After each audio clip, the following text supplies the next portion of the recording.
Bonjour à tous, vous retrouverez ici un petit extrait de mon live, puisque j'ai décidé de faire des petites pastilles sur chacune de mes reviews. Enjoy! Et je vais vous parler de Lon Sloan, Delirious, au scénario Jacques Loeb, au dessin Philippe Drouillet. Je vous ai mis quelques planches, beaucoup de doubles planches. En fait, l'histoire est très très simple. Lon Sloan, qui est une espèce de pirate qui va pas bien avec l'empereur de l'univers, etc. On vient le voir et on lui dit ouais, il y a une planète, la planète Delirious, il y a de grosses rentrées d'argent, etc. On vient te voir pour que tu fasses un casse. Parce que le gouverneur, il met tout ça dans une banque, etc. Nous, on veut que tu viennes, que tu fasses le braquage du siècle et que tu repartes. Donc en fait, c'est une histoire de braquage. Et comme toute histoire de braquage, ça ne se passe pas comme prévu. Ça vaut surtout par les dessins.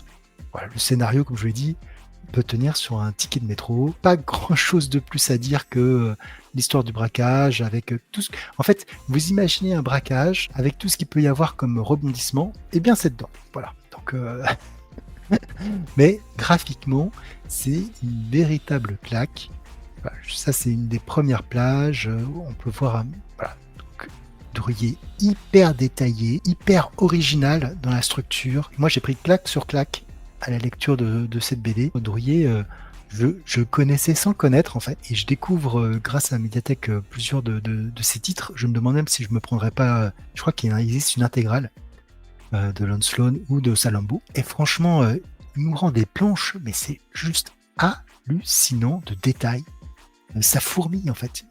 On peut passer des heures à regarder les planches parce qu'elles sont extraordinaires. Véritablement, elles sont extraordinaires. Il y en a partout. Il y a vraiment une inventivité à tout niveau et ça fait vraiment très très plaisir. Ce tome, par rapport au premier que j'avais lu, Les Voyages de Lon Sloan, en fait c'est le tome 3 a priori, mais il n'y a pas besoin de prérequis. Vous pouvez commencer par ce titre sans savoir. Vous savez juste que Lon Sloan, c'est un humain qui a des pouvoirs à la rigueur, et encore même, ses pouvoirs sont pas non plus hyper détaillés.